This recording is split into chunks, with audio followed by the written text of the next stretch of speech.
Hello and welcome. So today I'm going to be showing you kind of like 5 of my top texturing tricks and different things like that. I have some add-ons, some of my favorite lighting tricks and different things like that that are super useful that I enjoy using in Blender. So first thing we're going to do here, we're going to change this to 3D viewport, and I'll actually just show the node setup here. So it's super simple. You can see we have, we're going to choose the render view really quickly. So we have our texture coordinate, which we can use, really useful.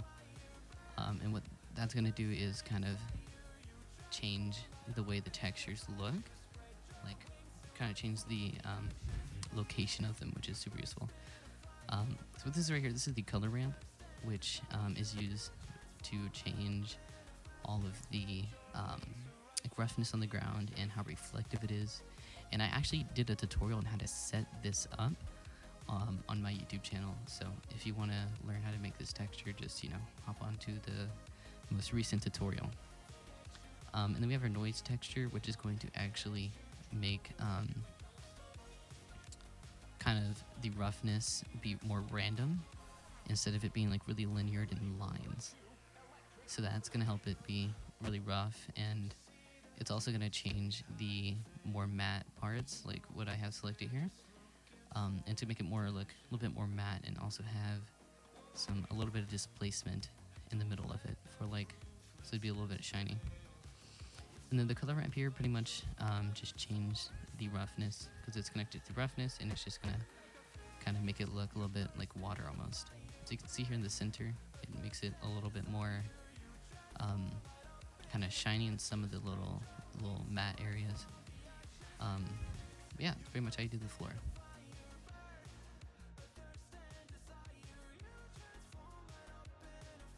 So number 2, I'm going to show you how to make this kind of displaced kind of plane. You can use it for an ocean, or a desert, or a forest terrain. It's super useful.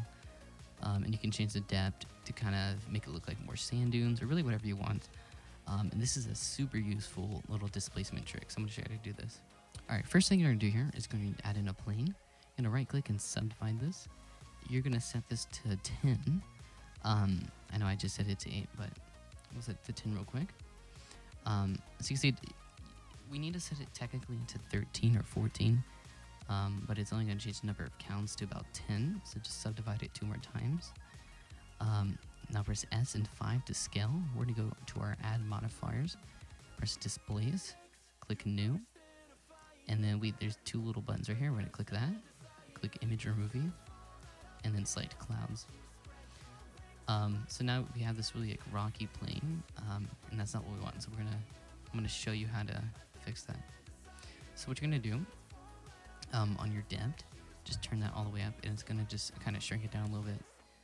Then go to your size, and you can change that. It's going to make it a little bit more wavy, a little bit more bigger, and it's going to look super nice. But we're going to set ours for now to 1.20. Right click and shade smooth, and you can press S and Z for the Z axis.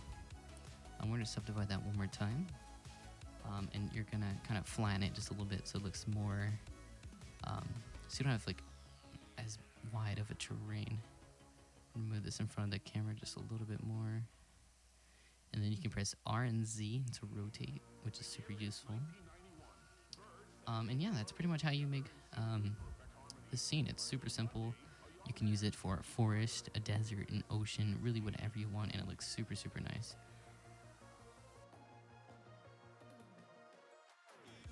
Alright, number 3. So I'm going to show you how to do volumetric lighting, and this is super useful to add just kind of more volume to your scene and just hide all of your terrible modeling. So first thing to do, just Shift A, add in a cube, and we're going to scale it to right past our camera so you can kind of see your object. And we're going to go to our shader editor, press add new. We're going to delete our principled BSDF. I always have a hard time saying that. So delete that, and we're going to add in a principled volume.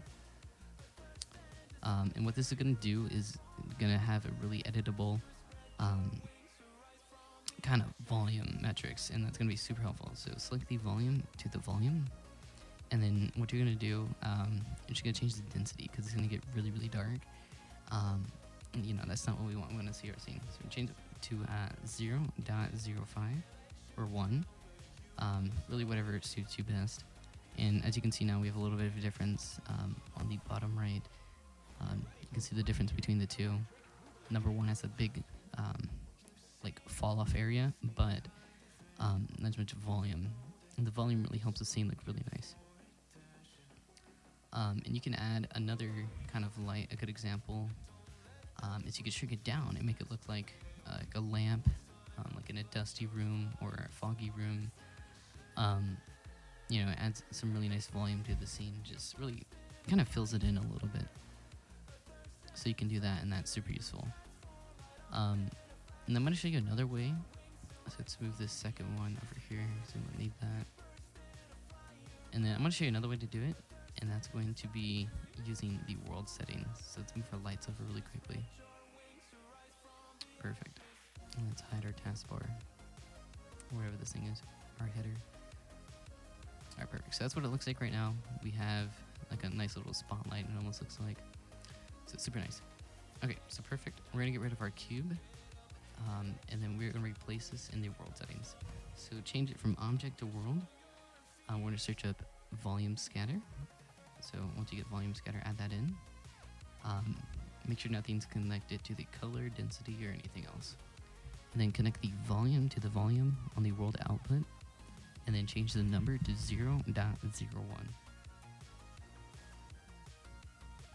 or 001, really whatever fits your scene the best.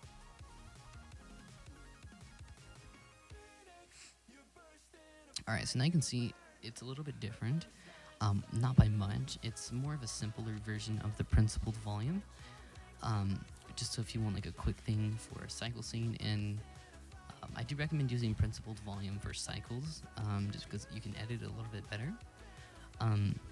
No, but this is also really simple. You just select the world and set the density pretty low.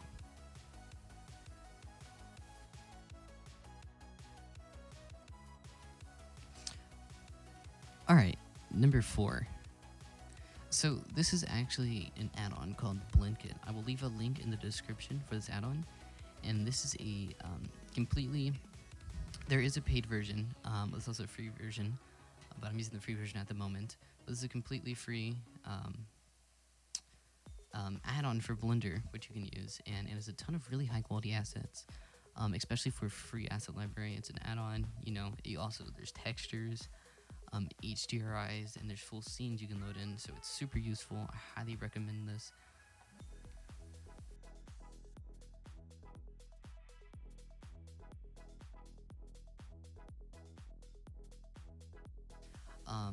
As for our next one, if we can find it here, let's look. This is a really cool add-on. I will leave a link in the description for this. So it's super useful. It has a big asset library. It's a not too big asset library. It has a lot of like fountains and different water textures, and some caustic textures for kind of if you want to light up different scenes like that. It's really useful for like if you want to light up like a top of a character that's in the water. It's going to reflect the textures on top of that, so it's going to look like it's actually in the water instead of just being there. So it's super useful as well. And this other one, ProFlow, I will leave a link in the description for this one as well. This is super useful for like a lot of like if you want to do an industrial scene, you can put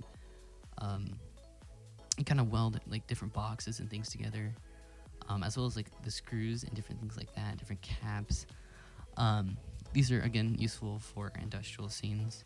There's bob wire, pretty much anything you're looking for industrial, it's going to be here. I tend to use this a lot for like a lot of industrial scenes. And then we have these kind of like outlines. So these are they're a little confusing how they work. You kind of add them into the scene, and then you got to put a modifier on them to solidify them, and then it pretty much adds a texture. So they're really useful for different things like that. So next thing I'm going to do here is I'm going to show you how to scatter objects on a plane. This is probably the most useful one, especially for environments and just kind of really anything. So this is super simple. What we're gonna do is kind of just scatter these 3 different objects onto the plane. It's something difficult. I do find a lot of people who don't know how to scatter objects on a plane. But don't ever be intimidated to learn. It's super simple for stuff like this. Alright, so we have our 3 objects. We're going to scale this up.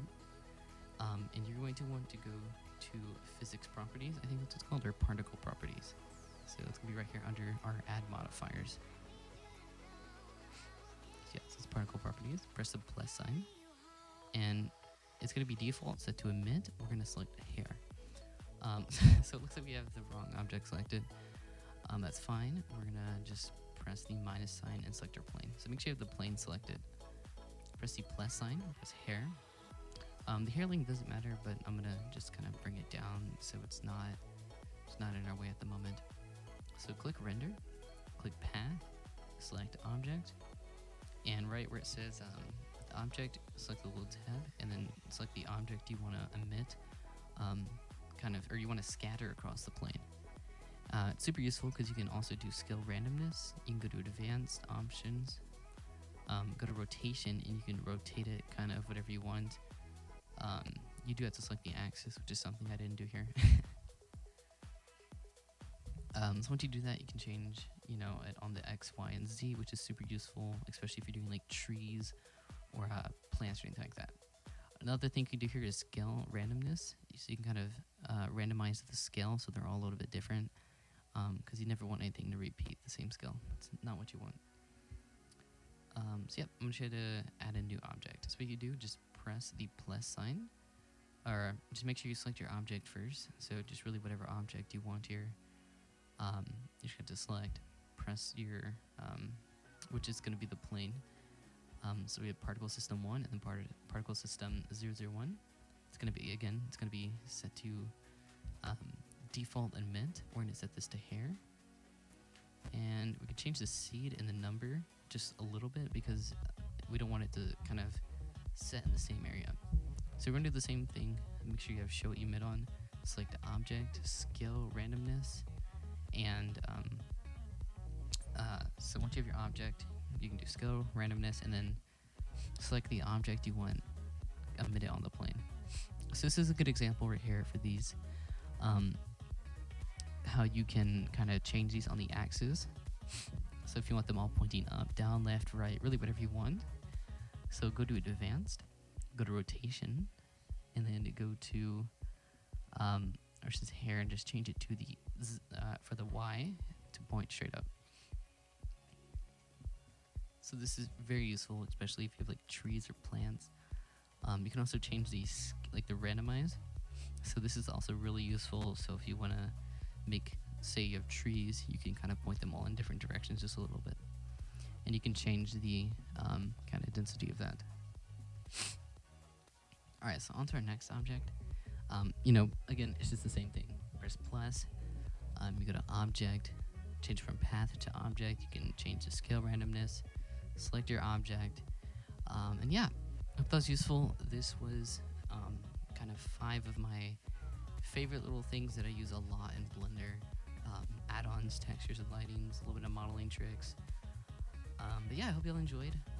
If you liked, make sure to like the video, subscribe if you enjoyed. Go follow me on Instagram. I'll link my Instagram in the description, and I will see you next time. Goodbye. You got me running in a circle. I'm just trying to find my way back to you. What happened to us? Round in a circle, back where I started.